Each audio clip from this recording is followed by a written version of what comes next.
وہ اجماع جس کو نقل کیا گیا ہے علی طریقۃ الخبر الواحد، اس اجماع کے اندر نقل کے حوالے سے مصنف نے کچھ قسمیں بنائی ہیں۔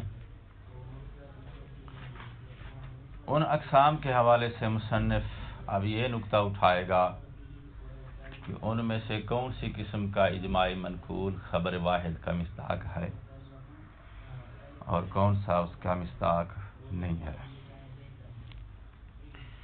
اور پھر جس اجماع کا خبر واحد کا مصداق ہونا ثابت ہو جاتا ہے تو وہ ادلہ جو خبر واحد کی حجیت کو پروف کرتی ہیں وہ اس اجماع کی حجیت کو بھی پروف کر دیں گی۔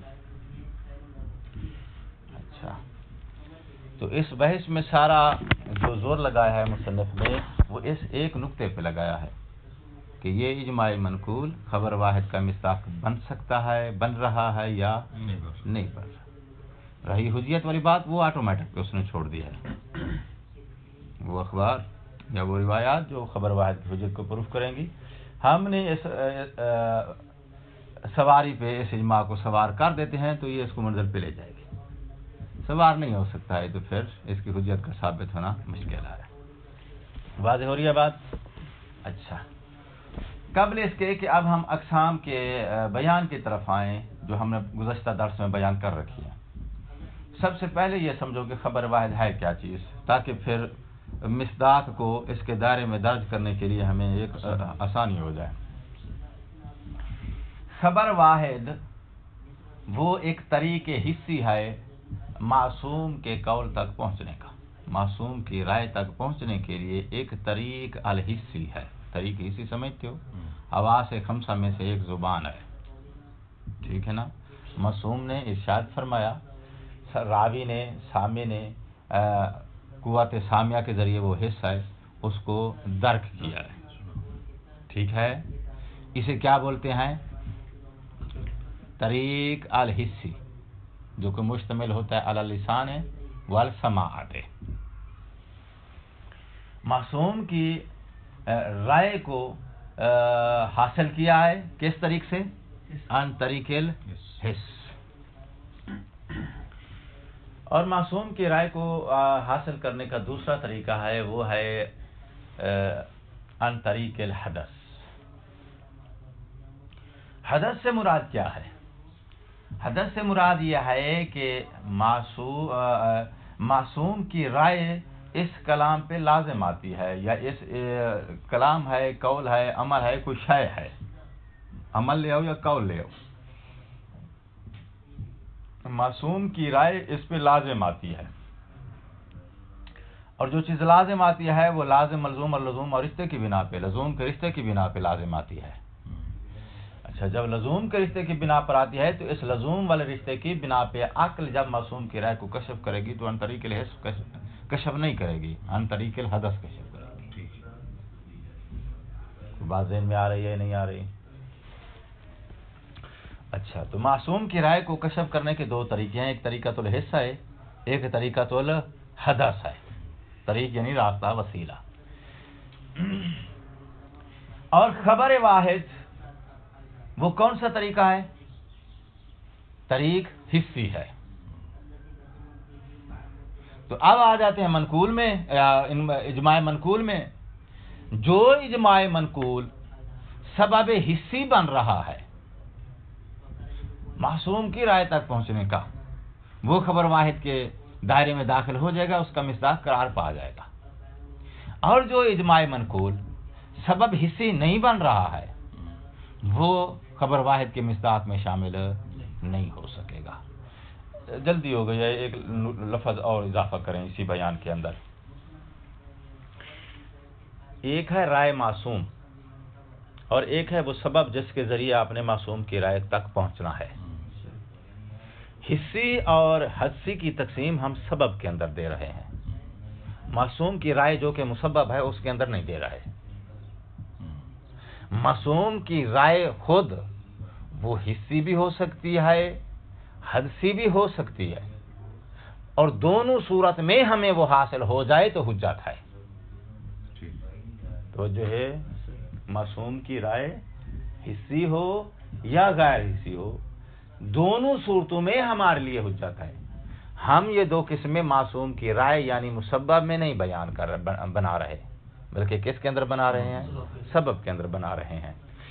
بیان ذالک، ایک راوی نے آپ کے سامنے روایت بیان کی ہے، اس روایت کا ایک مدلول مطابقی ہے، اس کا ایک مدلول التزامی ہے. جو مدلول مطابقی ہے اس کو آپ مسبب حصی کہیں گے، جو مدلول التزامی ہے اس کو آپ مسبب حدثی کہیں گے، جبکہ سبب دونوں کا حصی ہے. لفظوں پہ دھیان دو یار. مدلول التزامی، معصوم کی رائے کیا ہے؟ اس حدیث کا مدلول التزامی ہے. تو حدیث سبب ہے نا رائے تک، معصوم کی رائے تک پہنچنے کا. تو وہ مسبب جس تک آپ پہنچے ہیں وہ ہے اس سبب کا لازم، یعنی مدلول التزامی لازم ہو گیا نا اس کا. تو اس صورت میں مسبب کیا کہے گا؟ حصی کہلائے گا، غیر حصی کہلائے گا؟ غیر حصی کہلائے گا. اور اگر وہ مدلول اس کا مطابقی ہے تو وہ حصی کیا ہے؟ مدلول حدیث کا جو مدلول مطابقی ہوتا ہے وہ مسبب حصی کہلاتا ہے، اور حدیث کا جو مدلول التزامی ہے وہ مسبب غیر حصی کہلاتا ہے. حدیث کے اندر دونوں قسم کے مدلول اور مسبب موجود ہیں، لیکن فی نفس ہی حدیث خود وہ سبب حصی ہے. یہی سچویشن بنتی ہے اجماع کے اندر. جو اجماع دخولی ہے اس میں سبب اور مسبب دونوں حصی ہیں. کیوں؟ اس لیے کہ من جملہ اقوال میں سے ایک قول معصوم کا ہے. جو قول معصوم کا ہے اس قول کو اس اجماع کا دعویٰ کرنے والے نے حاصل کیا ہے عن طریق الحس. تو جب معصوم کا قول اس کے ہاتھ لگ گیا تو معصوم کی رائے اس معصوم کے قول کی کیا بنے گی؟ مدلول مطابقی. تو یہاں سبب بھی حصی ہے، مسبب بھی حصی ہے. لیکن وہ اجماع لطفی اور اجماع حدثی، ان دونوں میں معصوم کی رائے اجماع کا مدلول مطابقی نہیں ہے، مدلول التزامی ہے. احسان. تو جب مدلول التزامی ہے تو وہاں اجماع جو کہ سبب ہے معصوم کی رائے تک پہنچنے کا، سبب حصی ہے، جو مسبب ہے وہ حصی نہیں ہے. تو اس کا مطلب یہ ہے جس طرح حدیث کے اندر آپ کے پاس مسبب کبھی حصی ہوتا ہے کبھی غیر حصی ہوتا ہے، اجماع کے اندر بھی کبھی مسبب حصی ہو سکتا ہے کبھی غیر حصی ہو سکتا ہے. واضح ہو رہی ہے بات؟ اچھا، لیکن یہ جو ہم ابھی تقسیم بنا رہے ہیں نا کہ سبب کبھی حصی ہوگا کبھی سبب حصی نہیں ہوگا، اس کی تفصیل آنے والے الفاظ کے بعد مزید واضح ہو جائے گی. ہم مسبب کو فوکس نہیں کر رہے، ہم سبب کو فوکس کر رہے ہیں. کیوں؟ اس لیے کہ ہم کس کی حجیت کی بحث کر رہے ہیں؟ مسبب کی حجیت کی بحث کر رہے ہیں یا سبب کی؟ سبب کی حجیت کی بحث کر رہے ہیں. ہم سبب کو خبر واحد کے مصادیق میں داخل کرنے کی بحث کر رہے ہیں کہ آیا یہ خبر واحد کے مصادیق میں شامل ہے یا اس کے مصادیق میں شامل نہیں ہے. تو بحث سبب کے اندر ہو رہی ہے، بحث اجماع کے اندر ہو رہی ہے کہ آیا یہ اجماع جو کہ معصوم کی رائے تک پہنچنے کا سبب ہے، جس طرح کے خبر واحد بھی ایک سبب ہے معصوم کی رائے تک پہنچنے کا، تو یہ اجماع اس خبر واحد کے مصادیق کے دائرے میں داخل ہوتا ہے یا داخل نہیں ہوتا. تو سبب حصی، سبب غیر حصی، یہ ساری تقسیمیں اس سبب کے اندر ہم لے کے آ رہے ہیں. میرے خیال میں مطمع نظر مصنف کا یا موضوع بحث آپ پر اب واضح ہو چکا ہے. اب میں اقسام کی طرف آنے لگا ہوں. پہلی قسم اس نے پچھلے بیان میں کون سی بنائی ہے؟ جس میں سبب بھی حصی ہے مسبب بھی حصی ہے، اور اس عبارت کا اشارہ کس کی طرف تھا؟ اجماع دخولی کی طرف. یاد ہے؟ ٹھیک ہے جی.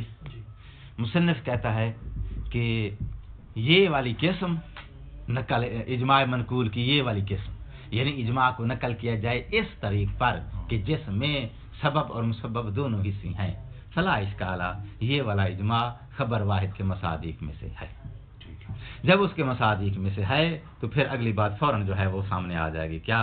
وہ ادلہ جو خبر واحد کی حجیت کو پروف کرتی ہیں، ان کے ذریعے اس اجماع کے بھی مصداق ہونے کی بنا پہ اس کی حجیت بھی ان کے ذریعے پروف ہو جائے گی۔ ایک نقطہ کلیئر ہو گیا ہے، اس کو پڑھ لیتے ہیں۔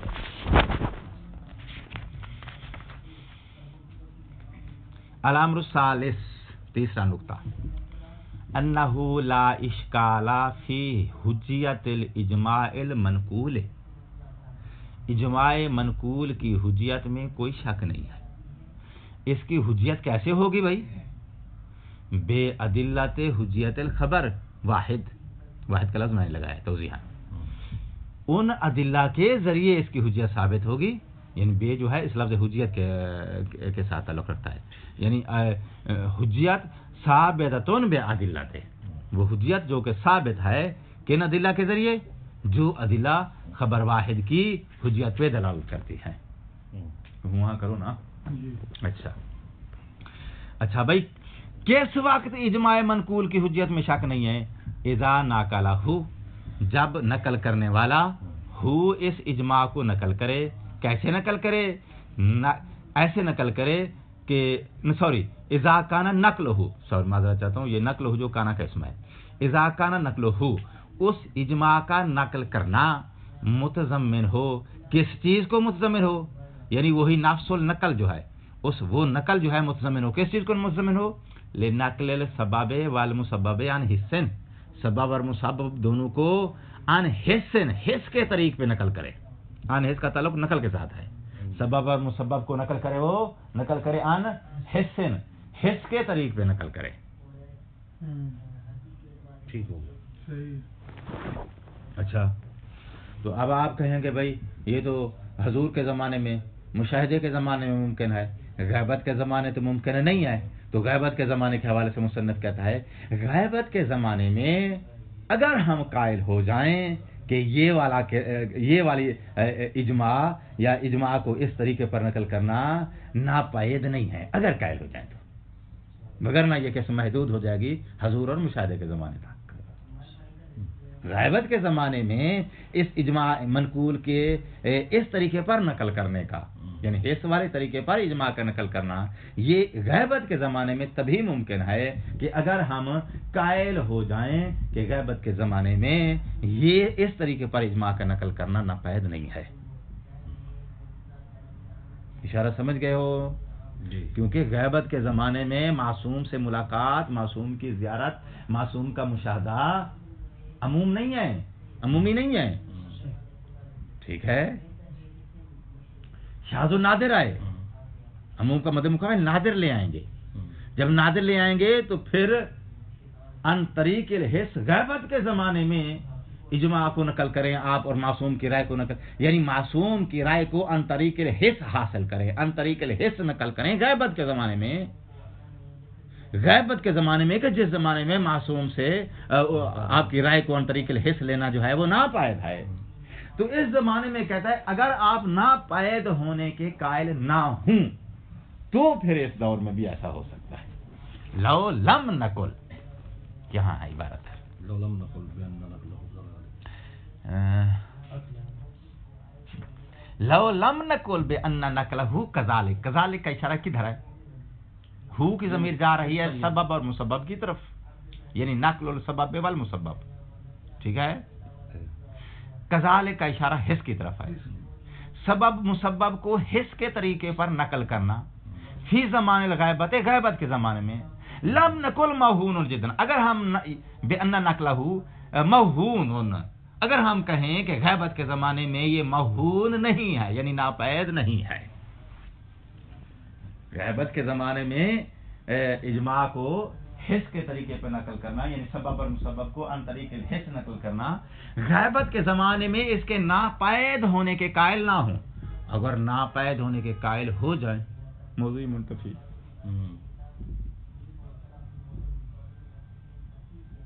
اگر ہم ناپید ہونے کے قائل نہ ہوں، اگر قائل ہو جائیں کہ بھی ناپید ہے، ممکن ہی نہیں ہے، میسر ہی نہیں ہے، متوفر نہیں ہے، تو ایسی صورت میں موضوع غیبت کے زمانے کے لیے منتفی ہو جائے گا اور محدود ہو جائے گا کہاں؟ حضور کے زمانے تک۔ بات ہو گئی بات جی اچھا جی ایک قسم مکمل ہو گئی ہے. دوسری قسم مصنف نے یہ بنائی ہے کہ ناقل نے سبب نقل کیا ہے قطع نظر اس کے کہ اس کا مسبب حسی ہے یا اس کا مسبب حدسی ہے. قطع نظر اس بات کی مسبب کی طرف نظر ہی نہیں ہے. نقل میں نظر کس کی طرف ہے؟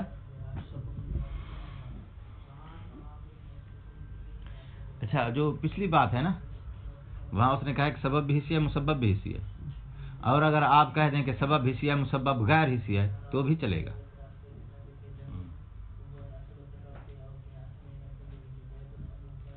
گفتگو کے ملاق پہ دھیان دو نا یار. خبر واحد وہ سبب حصی ہے، مدلول مطابقی جو ہے وہ مسبب حصی ہو جائے گا، مدلول التزامی غیر حصی ہو جائے گا. تو دونوں کے لیے خبر واحد حجت ہوتی ہے یا صرف ایک مدلول تک کاشف ہونے میں حجت ہوتی ہے؟ دونوں کے لیے حجت ہوتی ہے. صرف غیر حصی کے لیے ہم جو ہے اس کے لزوم کو فوکس کرتے ہیں کہ آیا لزوم یہاں ہے یا نہیں ہے. لزوم ثابت ہونے کی صورت میں اس کا جو مدلول التزامی ہے وہ بھی حجت ہوتا ہے، جیسے کہ مدلول مطابقی حجت ہوتا ہے. یہاں اس نے سبب حصی مسبب حصی کی بات کی ہے. اگر آپ تھوڑا توسیع دیں بحث میں، سبب حصی اور مسبب کو غیر حصی کر دیں تو کیا یہ اجماع خبر واحد کے مصادیق میں پھر نہیں جائے گا؟ تو بھی جائے گا.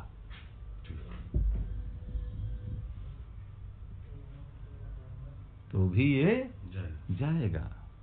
مہم یہ ہے کہ یہاں آپ نے اس مسبب حصی غیر حصی جو ہے مسبب غیر حصی کی صورت میں آپ نے اجماع اور اس مسبب کے درمیان لزوم کو اگر تسلیم کر لے تو، جیسا کہ وہاں خبر واحد میں بھی مدلول التزامی تب حجت بنتا ہے جب لزوم تسلیم ہو جائے. تو یہاں وہی بات سیم لزوم کے تسلیم ہونے پر مبنی ہے، اگرچہ مصنف نے اس کو بیان نہیں کیا ہے. اور شرح نے یہ کہا ہے کہ بہت ساری چیزیں جو ہے وہ مصنف جو نے جو یہاں پر ساری قسمیں بیان نہیں کی. ہم نے کل عرض کیا تھا کہ قسمیں جو ہیں 8-9 بنتی ہیں، لیکن ساری اقسام بیان نہیں کی ہے مصنف نے، فقط 3 اقسام بیان کیے ہیں، اور شبہ میں جا کے ایک مزید اور بیان کرے گا تو 4 ہو جائیں گی. باقی اقسام کیوں نہیں بیان کیے ہیں؟ کیونکہ مصنف نے جو ہے وہ ملاک بیان کر دیا ہے ضمنی طور پہ کہ ہمارے پاس ایک خبر واحد آئے اور اس کے دائرے میں ہم نے اس کو داخل کرنا ہے، تو پہلے خبر واحد کو سمجھ لیا جائے تو اس کے بعد آسانی ہو جائے گی. یہ اس کا مصداق کن صورتوں میں بنتا ہے کن صورتوں میں نہیں بنتا ہے. لہذا اجماع منقول سبب حصی ہو مسبب اس کا حصی ہو یا مسبب اس کا غیر حصی ہو، دونوں صورتوں میں اجماع منقول خبر واحد کے مصادیق میں شامل ہو جائے گا. اچھا تو گویا آپ اس کو جو ہے وہ 2 صورتیں قرار دے سکتے ہیں ایک کی بجائے. صراحتاً اس نے مسبب حصی کہا ہے، آپ جو ہے وہ اسی کے وزن میں جیسے وہ تشریح دے کے استنباط دے کے آپ دوسرا ایک اور آپشن نکالتے ہیں، تو آپ نکالیں تو اس کے آپ 2 آپشن بنا سکتے ہیں. اچھا مصنف کے بیان کے مطابق اب یہ دوسرا نمبر ہے جو بیان کرنے لگا ہوں، یہ صورت دوسری صورت ہوگی. وہ یہ ہے کہ ناقل نے سبب بیان کیا ہے قطع نظر اس کے کہ اس کا مسبب حصی ہے یا اس کا مسبب غیر حصی ہے. اس نے فقط سبب بیان کیا ہے. ٹھیک ہو گئی بات؟ اب آ جاؤ، کہتا ہے اس کے اندر پھر 2 صورتیں ہیں. ناقل جس نے نقل کیا ہے اس کا مطلب اس کی نظر میں تو سبب اور مسبب کے درمیان لزوم کا رشتہ موجود ہے اگر وہ مسبب غیر حصی ہے. تو جو ہے کیونکہ اگر سبب اور مسبب کے درمیان وہ لزوم کے رشتے کا قائل نہیں ہے تو آگے بات نقل نہ کرتا. تو ناقل کی نظر میں تو لزوم کا رشتہ موجود ہے، کس کے مابین؟ سبب اور مسبب کے مابین. اب جب اس کے نزدیک رشتہ موجود ہے تو جو لزوم پر ایمان رکھتا ہے اس کے لیے وہ حجت ہے. ٹھیک، بات ناقل کی نہیں ہو رہی، بات اس کی ہو رہی ہے جس کے سامنے یہ نقل ہو رہا ہے. وہ کیا ہے؟ منقول الیہ. کیونکہ ناقل کے لیے ہو سکتا ہے خود وہ مدعی ہو اور خود محصل ہو، کہ وہی اجماع اس ناقل کے لیے محصل کہلائے گا، جس کے سامنے نقل ہوگا اس کے لیے منقول کہلائے گا نا. صحیح. تو ہم نے جو بحث کرنی ہے وہ منقول الہی کی نظر سے کرنی ہے، اس کی نسبت سے کرنی ہے کہ آیا اس کے لیے حجت ہے یا حجت نہیں ہے. اچھا، تو ناقل کو یہاں دخل نہیں ہے، اس اجماع کو خبر واحد کے مصادیق میں داخل دینے کے لیے ناقل کو یہاں دخل نہیں ہے. اچھا، آ جاؤ کس کے پاس؟ منقول الہی کی طرف، وہ شخص جس کے پاس یہ نقل ہو کے آیا ہے. تو دیکھا جائے گا اس کی نظر میں سبب اور مسبب کے درمیان لزوم ہے یا لزوم نہیں ہے. تو جو ہے حسنان رضا، تو یہ دو صورتیں ہیں. ایک صورت وہ ہے جس میں منقول الہی شخص کے نزدیک بھی لزوم کا رشتہ موجود ہے، اور دوسری صورت بنے گی کہ جب اس کے عقیدے کے مطابق یہاں لزوم کا رشتہ موجود نہیں ہے. اگر لزوم موجود ہے اس کے نزدیک بھی، یہ بھی لزوم پہ ایمان رکھتا ہے، لزوم کو تسلیم کرتا ہے جیسا کہ ناقل کی نظر میں لزوم ہے، تو ایسی صورت میں اکیلے سبب کو نقل کر دے اور وہ سبب اس منقول الہی شخص کی نظر میں بھی سبب ہونے کی صلاحیت رکھتا ہے، یعنی سبب بن رہا ہے معصوم کی رائے تک پہنچنے کا لزوم کی بنا پہ، تو ایسی صورت میں اکیلے سبب کو نقل کر دینا بھی کافی ہے. اور یہ اجماع اگر اس منقول کی نظر میں بھی یہ سبب بن رہا ہے تو یہ اجماع منقول بھی خبر واحد کے مصادیق میں داخل ہو جائے گا. ٹھیک ہے بھائی، وہ کیسے؟ کیونکہ مہم یہ ہے کہ یہ اس کو سبب مانتا ہو اس معصوم کی رائے تک پہنچنے کا. جب یہ اجماع اس تک پہنچے گا نقل ہو کے، تو اب اس اجماع کو یہ بھی سبب مان رہا ہے، تو پھر اس کا ذہن بھی اس اجماع کے ذریعے معصوم کی رائے تک پہنچے گا؟ نہیں پہنچے گا. جب سبب مان رہا ہے تو اس کا ذہن بھی اس اجماع کے ذریعے معصوم کی رائے کو کشف کرے گا، کیونکہ مفروض یہ ہے کہ اس کی نظر میں بھی یہ اجماع معصوم کی رائے تک پہنچنے کا سبب ہے. مفروض یہ ہے کہ یہ بھی سبب مسبب کے درمیان لزوم کے وجود کا قائل ہے. اچھا، یعنی کہ اس منقول علیہ کو صرف اور صرف جو ہے وہ علماء کا جو ہے وہ قول بتا دیا جائے، یعنی کہ ناقل نے بتا دیا ہے کہ بھائی صاحب میرے نزدیک اجماع لطفی ثابت ہے، آپ کے سامنے نقل ہو گیا، آپ منقول الہی ہیں. اب دیکھا جائے گا کہ آپ جو ہے وہ اجماع لطفی کو سبب مانتے ہیں یا نہیں مانتے ہیں.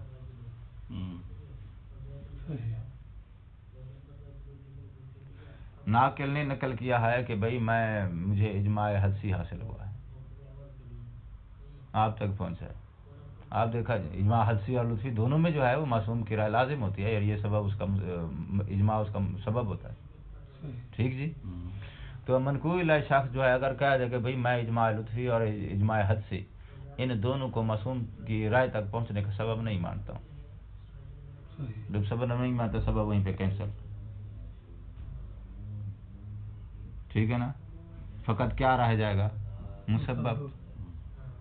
اور اگر یہ کہتا ہے کہ میں سبب مانتا ہوں، جب یہ سبب مان رہا ہے تو سبب ماننے کی بنا پہ اس کا ذہن بھی معصوم کی رائے کو کشف کرے.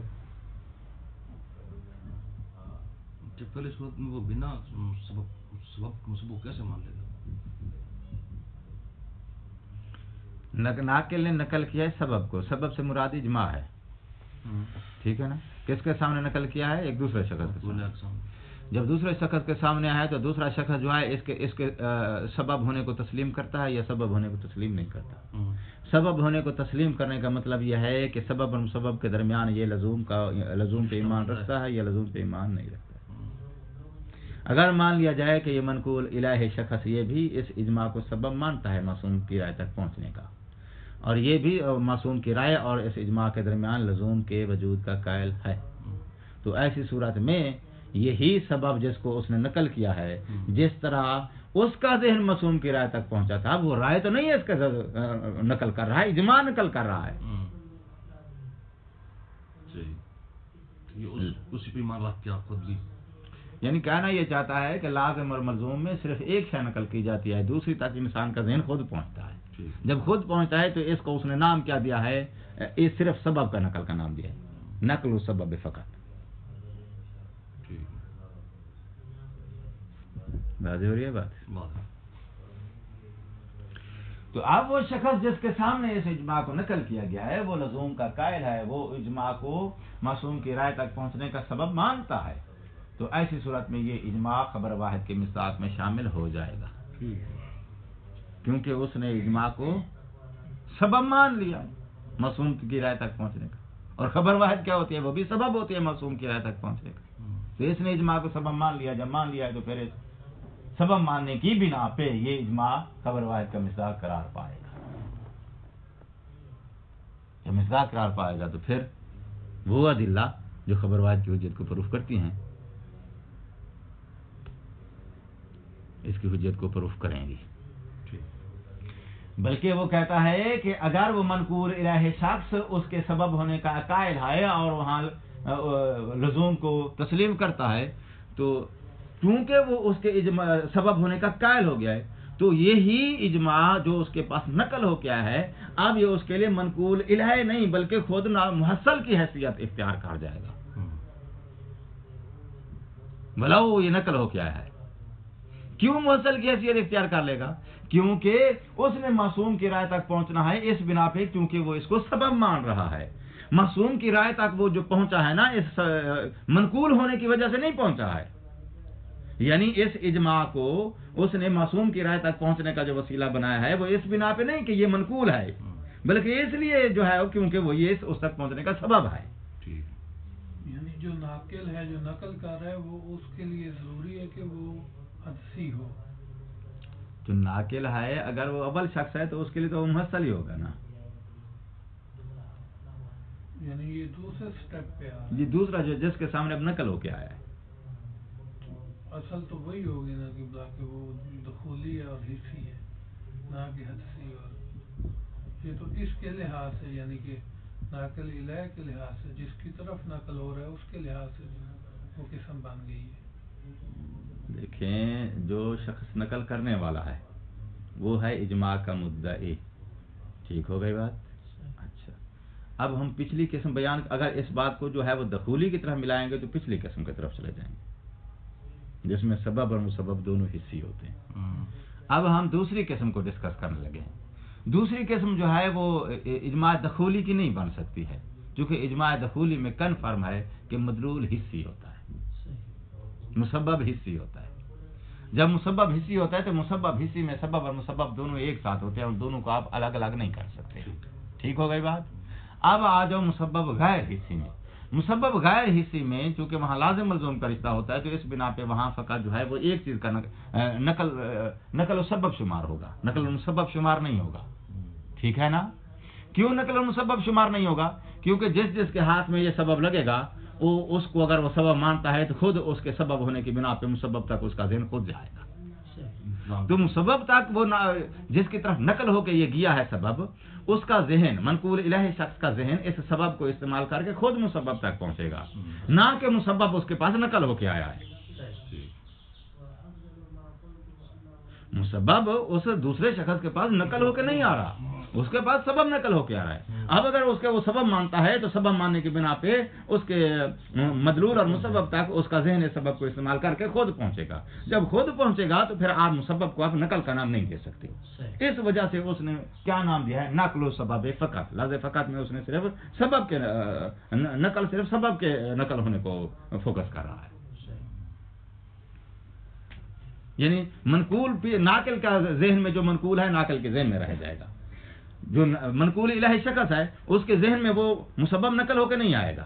اگر وہ سبب کو تسلیم کرتا ہے تو خود اس کا ذہن جو ہے اس تک پہنچ جائے گا، جب پہنچا ہے تو پھر وہ مسبب نقل ہو کے نہیں آیا ہے، سبب استعمال کر کے وہاں تک مسبب اس کو حاصل ہوا ہے۔ یعنی کہنا یہ چاہتا ہوں کہ منقول الہ شخص جو ہے وہ مسبب تک اس سبب کو سبب ماننے کی وجہ سے پہنچا ہے،